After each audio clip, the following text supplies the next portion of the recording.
Allah berikan 4 keutamaan pada orang yang tahajud yang tidak diberikan pada yang tidak tahajud. Jadi kalau Anda sholat fardu yang 5 waktu, khusyuk sholatnya, sampai menangis, sampai khusyuk luar biasa, tapi Anda tidak tahajud, Anda tetap tidak akan mendapatkan 4 kemuliaan ini. 1. Saya pindahkan di sini. Apa motivasi yang bisa membuat kita kuat menunaikannya? 1. Asa ayyab'athaka rabbuka maqaman mahmuda. Teruskan ayatnya. Jadi Quran surat 17 ayat 79 sampai dengan 80. Teruskan. Wa minal laili fatahajjad bihi nafilatan lak. Ayo di antara sebagian malam, jangan semuanya. Kamu tidur dulu, istirahat dulu. Dan rencanakan yang serius, hadirkan motivasi untuk menunaikan salat di malam hari, tahajud. Itu memang cuma nafilah kata Quran, tambahan, hukumnya sunnah. Tapi lihat, 1. Walaupun cuma nafilah hukumnya sunnah, asa ayyab'athaka rabbuka maqaman mahmuda. Orang yang konsisten menunaikan ibadah ini, maka Allah akan berkenan mengangkat derajat atau aktivitasnya di tempat yang terbaik.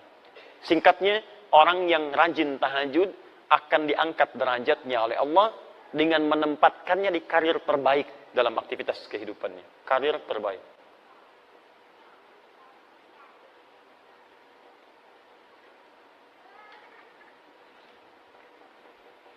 Jadi ada maqam mahmuda, itu berbeda. Kalau maqam, itu sifatnya umum. Ya. Nilai kebaikannya bisa dipandang mulia, tapi juga bisa dipandang dipersoalkan oleh orang lain. Misal, Bapak naik posisi.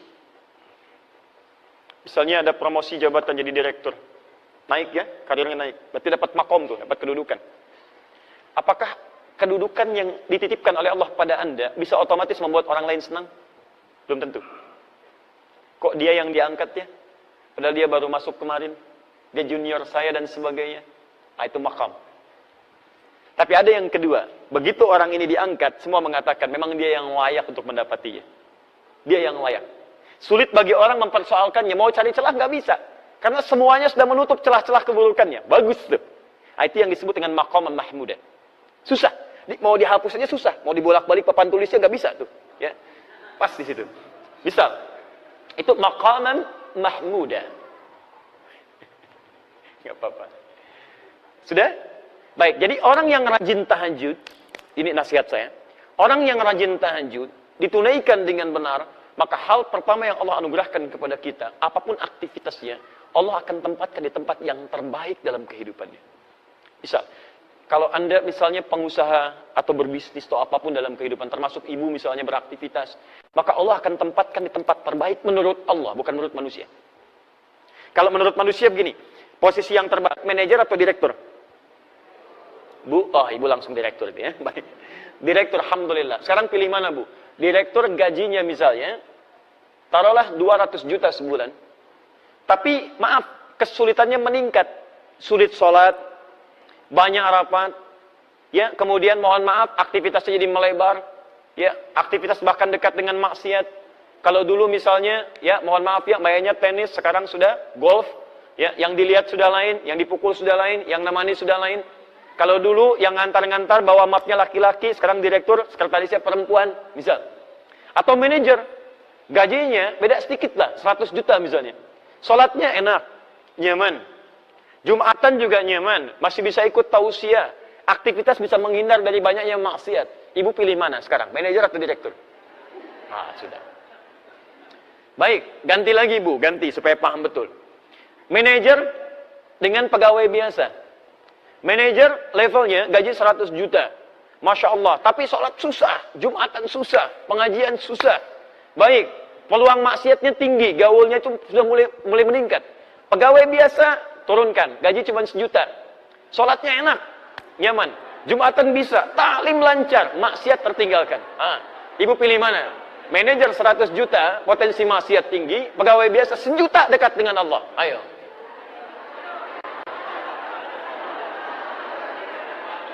Dia pilih yang ketiga Pak, manajer tapi dekat dengan Allah katanya.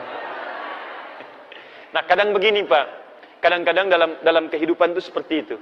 Ada yang levelnya ingin tinggi, kata Allah kamu jangan di sini.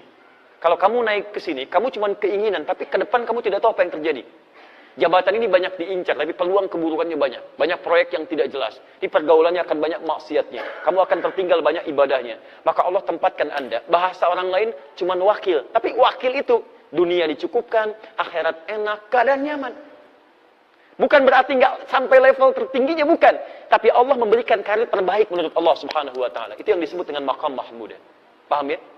Baik. Saya pernah berikan ini, nasihat ini pada seseorang, dan luar biasa. Pak, karirnya cukup bagus. Dan hebatnya, setiap kali akan promosi jabatan, orang keluarkan biaya ini itu, masuk ke DPR, kemudian diuji lagi, keluar biaya ini itu. Orang ini tidak. Nggak pernah mengeluarkan uang sepeser pun. Walaupun kedudukannya tinggi, tapi nggak pernah mencapai level yang tertinggi. Direktur utamanya tidak. Wakil direktur. Tapi alhamdulillah, nikmat juga, kerjaan nyaman, ya, dan ditunaikan ibadah dengan baik. Paham ya? Masya Allah. Ya kalau bisa direktur dengan tahajudnya itu lebih bagus kan? 2. Itu baru 1. Oh, sebentar. Sebelum kedua, saya lihat juga teman-teman yang mahasiswa. Saya pernah praktekkan ayat ini saat sedang belajar. Itu Masya Allah itu ya. Ada perbedaan. Saran saya, kalau Anda masih belajar, juga kita beraktivitas, tolong jangan tinggalkan tahajud. Akan ada bedanya. Semua orang-orang pintar, orang-orang hebat, termasuk tokoh-tokoh kita. Ya, mohon maaf, pendahulu-pendahulu kita, orang-orang hebat, luar biasa, pendiri negeri ini, itu demi Allah saya katakan, mereka hampir tidak pernah meninggalkan tahajud. Anda kenal Jenderal Sudirman? Kenal di mana? Luar biasa. Itu Masya Allah. Ya, beliau ketahanan hidupnya luar biasa, bergelir ya, sebagian dari tubuhnya, bagian organ pentingnya sudah hilang. Tapi tahukah Anda, kalau beliau senantiasa berzikir di hadapan Allah Subhanahu wa Ta'ala, bangun malam menunaikan ibadah, berdoa dengan baik dan sebagainya, bagaimana anugerah Allah kepada beliau? Kiai Haji Agus Salim menguasai berapa bahasa, diplomat paling ulung, beliau menjaga syariat, bagaimana bangun malamnya? Silahkan cek. Para pendahulu kita luar biasa. Saya tidak mengambil contoh di luar supaya menghidupkan kebiasaan di bangsa kita. Sekarang kita butuh orang baik. Yang pintar sudah banyak. Berapa banyak ahli hukum yang dihukum? Banyak. Berapa banyak ahli ekonomi yang belum bisa mengangkat ya kehebatan ekonomi kita? Yang kita butuhkan sekarang orang pintar yang mulia, yang baik. Maka kita ambil contoh orang dulu untuk kita hidupkan di masa kini. Anda kalau tidak percaya silahkan cek menteri-menteri di awal masa-masa Indonesia.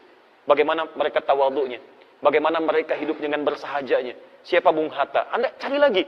Bagaimana beliau begitu jujurnya sampai ditanamkan pada putrinya.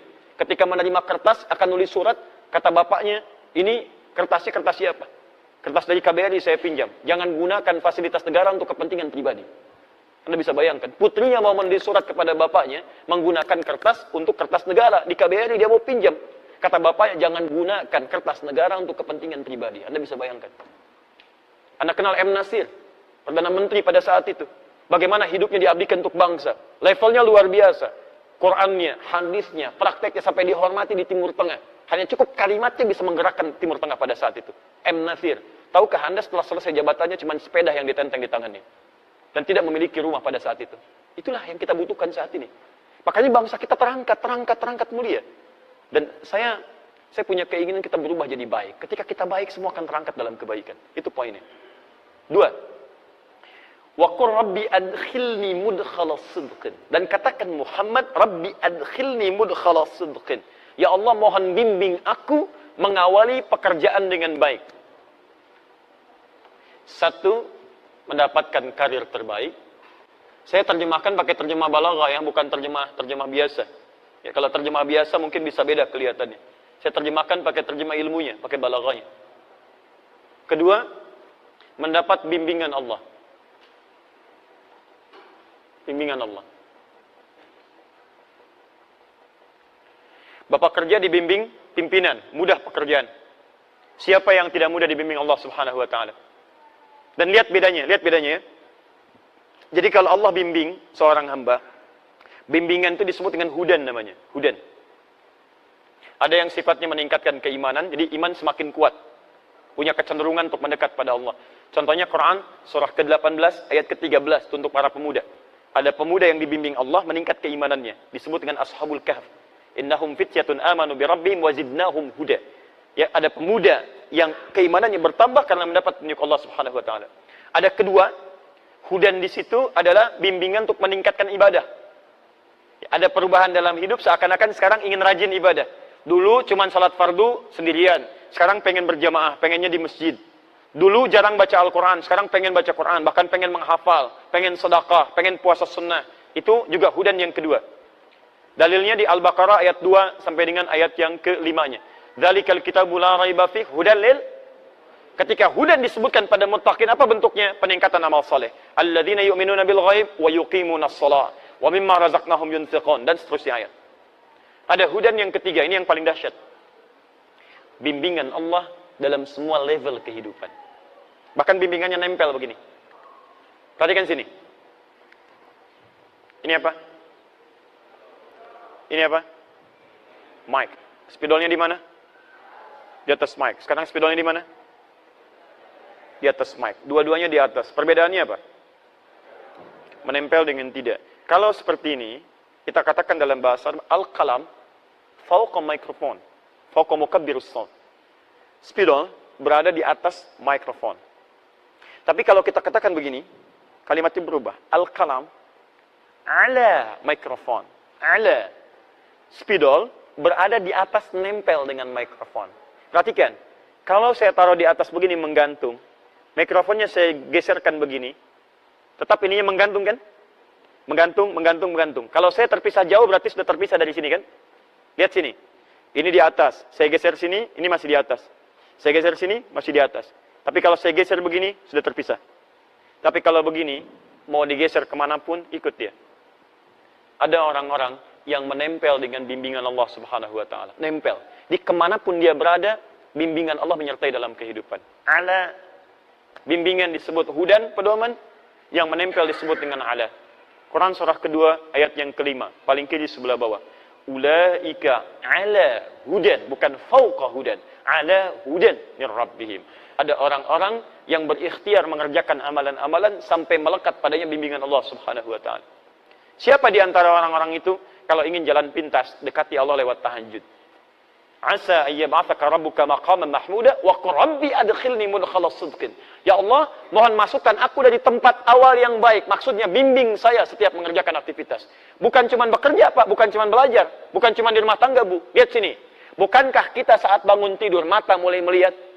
Ada orang yang ketika melihat langsung dibimbing oleh Allah bagaimana cara melihat yang baik. Makanya mata orang yang dibimbing oleh Allah tidak akan pernah melihat yang tidak baik.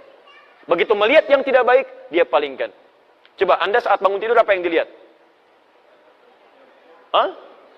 Belum tentu, bisa handphone. Lihat, oh ada WA masuk nggak malam ini? Baru bangun sudah handphone yang dilihat. Apakah ketika Anda melihat handphone semua gambar di situ baik-baik?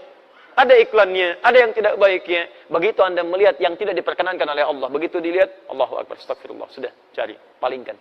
Anda di jalan, berapa banyak gambar-gambar yang terbuka auratnya, gambar yang tidak baik. Kalau mata kita dibimbing oleh Allah, seketika kita palingkan. Dan hebatnya nanti, mata ini akan senang pada yang mulia saja. Melihat orang sedang baca Quran, kapan saya bisa membaca seperti itu? Melihat orang ikut ta'lim, ya Allah, saya belum ada kesempatan. Ya Allah, dekatkan saya pada tempat yang mendekatkan saya pada ta'lim. Terus, dan indah. Begitu melihat maksiat, astagfirullah, palingkan. Telinga begitu. Dengar yang baik, dekat. Dengar yang tidak baik, jauhi. Sampai ke ujung kaki. Dan hebatnya, Pak, ini. Terutama tangan. Mustahil bisa berbuat maksiat. Anda bekerja. Pertanyaan saya, berapa kali organ tubuh kita berbuat maksiat dalam hidup? Ibu sih judulnya taklim. Tapi berapa kali dalam taklim membicarakan orang lain? Saya tidak, Ustaz. Alhamdulillah. Tidak seperti ibu itu tuh. Sama. Sama. Berapa kali pelaku taklim saling mencela satu dengan yang lainnya? Bikin status yang tidak baik. Jangan bicara yang umum-umum lah, yang taklim aja dulu. Katanya taklim, merubah diri lebih baik. Tapi kenapa setelah taklim jadi semakin tidak baik? Orang dulu jahiliyah banyak bertengkar, setelah taklim rukun. Aus dengan Khazraj 120 tahun, dendamnya kesumat tuh, luar biasa. Sampai turun Quran melukiskan bagaimana dendam mereka. Kalau disediakan materi semuka bumi untuk mengupas itu, menjadikan mereka nyatu kembali, kata Quran nggak akan bisa, saking kesumatnya dendamnya. Turun Quran surah ke-8 ayat ke-63. Lau anfaqta ma fil ardi jami'a ma alafta baina qulubihim. Kalau engkau infakkan semua yang kau miliki di bumi, nggak akan bisa nyatukan mereka. Tapi apa yang terjadi? Allah yang menyatukan mereka dengan risalah Al-Quran. Diajarkan oleh Nabi, dipersatukan lewat sunnah Nabi. Quran, sunnah yang musuhan 120 tahun bisa selesai pada saat itu. Anda baru ikut ngaji Quran, sunnah, 12 menit langsung mencela orang lain. Kenapa? Apa yang salah gitu? Coba cek lagi teman-teman sekalian. Ya kembalikan. Quran itu membuat kita lembut. Kalau memang buruk, wajar untuk dicela. Keburukan wajar dicela. Tapi celaan itu menghadirkan kebaikan dalam kehidupan. Bukan penjauhan. Assalamualaikum. Besok aja ya. Besok aja. Kok nggak dijawab? Beda manhaj. Ya, tapi kita tidak perlu mencela orang lain. Artinya ada evaluasi untuk kita semua. Antum jangan mencela juga. Kalau mencela apa bedanya? Apa bedanya? Di celaan jangan dibahas dengan celaan. Ada celaan kita doakan dengan baik. Kita ajak dalam kebaikan, ajak dengan kelembutan. Dan jangan paksa orang. Tugas kita hanya mengingatkan, bukan memaksa. Nabi saja turun ayat, fadzakir innama anta mudzakir. Muhammad ingatkan, tugas kamu mengingatkan. Lasta alaihim bimusaitir, bukan paksa orang. Jadi kalau kita bukan Nabi paksa orang, artinya ada yang salah dalam kehidupan kita. Paham ya? Halo, kenapa jadi muram begini? Tiga. Saya sederhana. Kalau ada yang kurang baik dari saya, tinggalkan. Ada yang baik, silahkan ambil. Dan saya pun tidak paksa. Kalau ada bermanfaat, silahkan. Tidak baik, tinggalkan. Cari guru yang lain yang lebih baik mengajarkan, insya Allah. Sehingga hati kita tenang. Jangan sampai belajar, tapi hati nggak tenang. Ya. 3. Wa akhrijni mukhrajas sidqin. Diberikan solusi terbaik saat ada persoalan. Solusi terbaik. Masya Allah. Luar biasa. Tidak ada orang yang tidak punya masalah dalam kehidupan. Semuanya punya masalah. Tapi ada orang-orang yang sebelum mendapatkan masalahnya, sudah diringankan masalahnya oleh Allah Subhanahu wa Ta'ala. Bukan nggak punya masalah, masalahnya sama. Coba lihat, saya tadi barusan mau ke sini Pak Bu. Macet Pak Bu. Kita lewat tol tadi, macet. Luar biasa. Dan bukan cuma saya mengalami kemacetan, banyak orang macet juga. Tapi apakah semua orang yang mengalami kemacetan punya sikap yang sama menyikapi kemacetan? Tidak. Ada yang saling klakson, ada yang mau senggolan, ada yang saling berselisih dengan kata-kata, ada yang saling macam-macam. Tapi tidak sedikit juga yang santai aja, mau ngapain? Mengeluh juga tidak menyelesaikan persoalan. Apakah dengan klakson macet selesai? Hah? Apakah dengan bikin status macet selesai? Ceklik, macet. Tetap aja macet. Silahkan cek. Ada orang-orang yang hatinya justru diberikan ketenangan oleh Allah. Dikasih macet. Alhamdulillah ya Rabb, macet. Alhamdulillah. Luar biasa. Quran bisa dihafalkan. Begitu sampai ke tujuan 30 ayat. Bayangkan. Kalau manhaj diterapkan itu 10 ayat akhir Ali Imran. Selesai itu. Ini sudah 1 tahun belum selesai-selesai. Apa butuh kemacetan tiap hari? Jelas ya? Jadi enak. Jangan dikira level ustadz gak punya masalah. Banyak masalahnya. Kadang-kadang jangankan masalah pribadi, masalah jamaah, ya dipersoalkan juga. Silahkan cek, bukankah kalau Anda banyak pertanyaan, masalah diserahkan pada Ustaz? Bukan nggak tinggal punya masalah, tapi ada orang-orang tertentu ketika Anda dekati Allah dengan sesuatu, Allah ringankan persoalannya. Itu janji Allah. Janji Allah. Lihat, contoh, kita ambil dalilnya. Quran surah ke-65, di akhir ayat kedua, di awal ayat ketiga. Kita hafal ayatnya. Wa may yattaqillaha yaj'al lahu makhraja wa yarzuqhu min haitsu la yahtasib. Wa may yattaqillaha, siapa yang bisa meningkatkan takwanya kepada Allah? Tingkatkan. Fi'il mudhari itu progresif naik. Tingkatkan. Yaj'al lahu makhraja. Makhraj, lihat. Yattaqillah yaj'al lahu makhraja. Wa may yattaqillah yaj'al lahu makhraja. Makhraja. Ini yang kita jadikan nasab. Wa yarzuqhu min haitsu la yahtasib. Perhatikan. Lihat persamaannya. Siapa yang bisa meningkatkan takwanya kepada Allah, takwa tingkatkan kepada Allah. Persamaannya lihat. Yaj'al lahu makhraja, kami berikan solusi, jalan keluar dari setiap persoalan yang dihadapi. Dan kalimatnya tidak menggunakan alif lam. Makhraja bukan al-makhraj. Makhraja. General, umum, nakirah. Artinya persoalan apapun dalam kehidupan, sepanjang Anda tingkatkan takwa, diberikan solusi. Jadi sederhana sebetulnya. Kalau Anda punya masalah dalam hidup, Anda punya problem, dimanapun tuh, di rumah tangga, di pekerjaan, kehidupan sosial. Sederhana solusinya. Tingkatkan takwa, kata Allah, saya urai masalah Anda. Biayanya tidak mahal. Tenaganya tidak banyak. Jadi kalau Anda punya masalah dalam hidup, kedudukan tinggi, harta berlimpah, cuman masalah nggak pernah tuntas, coba cek. Barangkali bukan kurang terhormat Anda, barangkali kurang takwa. Bukan kurang kaya, barangkali kurang ini, kurang takwa. Ini poinnya. Nah sekarang, ya Allah kalau saya ingin tingkatkan takwa, bagaimana caranya? Banyak. Disebutkan 115 kali kata takwa dalam Quran setidaknya. Tapi cara cepatnya, perhatikan. Ketika menyebutkan takwa, masih ingat tadi? Quran surah 51, ayat 15 sampai dengan ayat 18 tadi? Innal muttaqina fi jannatin wa uyun. Ada orang-orang takwa tinggalnya di taman surga. Akhidhina ma atahum rabbuhum. Innahum kanu qabla dzalika muhsinin. Mereka itu, Masya Allah, mengambil segalanya dari Rabbnya. Nikmatnya langsung dari Rabbnya. Mereka di dunia itu orang-orang yang muhsin. Siapa mereka? Ayat 17-nya. Kanu qalila minal laili ma yahja'un. Bahasa cepatnya, mereka rajin tahajud. Orang takwa, rajin tahajud. Kata Quran, tingkatkan takwa. Apa di antara takwa amalannya? Tahajud. Lihat, perhatikan. Yaj'al lahu makhraja. Orang meningkatkan takwa, diberikan solusi jalan keluar. Ketika Anda tahajud, lihat bagian ketiganya. Wa akhrizni mukhraja sidqin. Mukhraja sidqin. Asa ayyab'atsaka rabbuka maqaman mahmuda. Wa qur rabbi adkhilni mudkhala sidqin wa akhrijni mukhraja sidqin. Makhraja, jalan keluar. Kalau jalan keluar itu langsung dibimbing, langsung dibimbing, langsung dibimbing. Robah kalimatnya dari kata makhraj jadi mukhraj. Makhraj, mukhraj. Orang rajin tahajud dibimbing Allah Subhanahu wa taala. Ketika punya masalah, bukan cuma dia yang berikhtiar untuk menyelesaikannya, tapi Allah langsung berikan bimbingan. Begini jalan keluarnya. Ini ambil, ini tinggalkan. Jangan bersedih, tanamkan keyakinan. Nabi pernah berusaha menghafal Quran dengan ikhtiarnya. Jadi begitu ayat Quran turun, itu beliau punya keinginan cepat menghafalkannya. Cepat, cepat, cepat, cepat. Tapi apa yang terjadi? Allah berikan solusi. Bahkan langsung turun ayat Quran surah ke-75. Ayat 22 sampai 23. Ayat 16 sampai 18, maaf. Ayat 16 sampai 18. Lihat kalimatnya. La tuharrik bihi lisanaka lita'jala bi. Muhammad, kamu gak usah cepat-cepat menggerakkan lisan untuk sekedar ingin cepat menghafalkannya. Biasanya para penghafal kalau ingin segera cepat menghafalkan kan suka cepat mengucapkannya kan.